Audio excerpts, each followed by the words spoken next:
শংকৰদেৱ শিশু নিকেতন নহয় বৰঞ্চ মাদ্ৰাছাত দেখা গৈছে মুখ্যমন্ত্ৰী ডাক্তৰ হিমন্ত বিশ্ব শৰ্মা চিলড্ৰেন্স ডেত তেওঁ নিজে নিজৰ ভিডিঅ' ৰিলিজ কৰিছে নিজৰ ফেচবুক একাউণ্টত।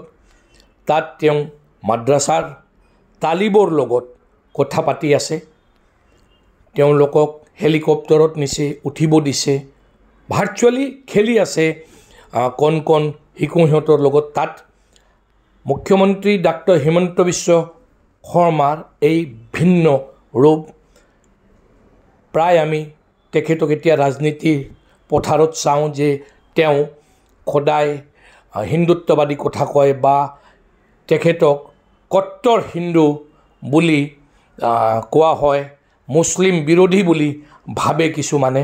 কিন্তু আজি তেওঁ এই ভিডিঅ'খিনি ৰিলিজ কৰি কি মেছেজ দিব খুজিছে তো বুজি পোৱা টান নহয়, বুজি পোৱা সহজ। তেওঁ অসমত মাদ্ৰাছা বন্ধ কৰিলে, এতিয়া মাদ্ৰাছাত তেওঁ দেখা গৈছে কি কৰিব খুজিছে তেওঁ তাত, বা ভৱিষ্যত কি যোজনা আছে তেখেতৰ, এই কথাবিলাক নিশ্চয় আমি গম পাম। কিন্তু মুখ্যমন্ত্ৰীক আজি তাত দেখি কিছুমানে হয়তো বেয়া পাব পাৰে, কিছুমানে হয়তো ভাল পাব পাৰে, কিন্তু অন্ততঃ তেওঁ 3,25,00,000 মানুহৰ মুখ্যমন্ত্ৰী, তেওঁ কোনো জাতি বা ধৰ্মৰ মুখ্যমন্ত্ৰী নহয়। এই কথা আকৌ এবাৰ প্ৰমাণিত হৈছে আজি।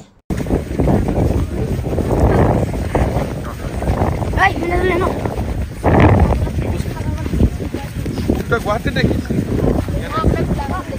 গোলাঘাটত দেখিছোঁ, আচ্ছা পূৰা ঘূৰি পেলাইছা, পূৰা ঘূৰি পেলাইছা।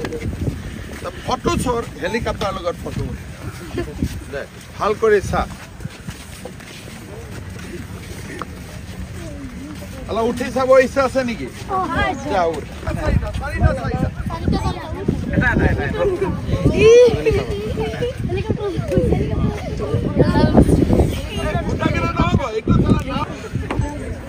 দুটা দুটা কৰি গোটেইবোৰ নুঠিব। অঁ একে তহঁতি ৰখি দে, এতিয়া ভাল লাগিছে, ঠিক আছে চল। এতিয়া সেইকেইটা নামি যায়, বেলেগ কেইটাক উঠিব দে, ঠিক আছে। এতিয়া আকৌ আগৰ পৰা নামি দে, এইফালে বস্তু একো নুচুবি, খালি এইফালে আহি যা, আকৌ ফুল লগত আহি যা। জামালুদ্দিনৰ লগত মই কথা, কি নাম আছিলে?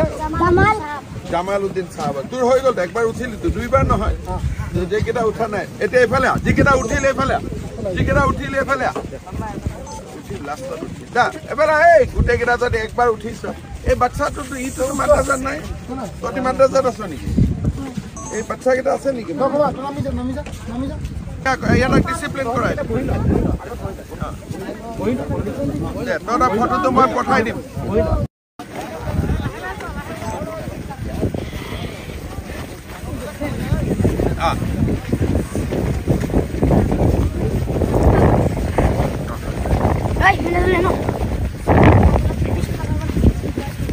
গুৱাহাটী দেখিছোঁ,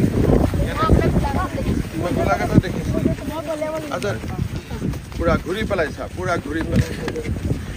ফটো চোৰ হেলিকপ্টাৰৰ লগত ফটো ভাল কৰি চা, অলপ উঠি চাব ইচ্ছা আছে নেকি?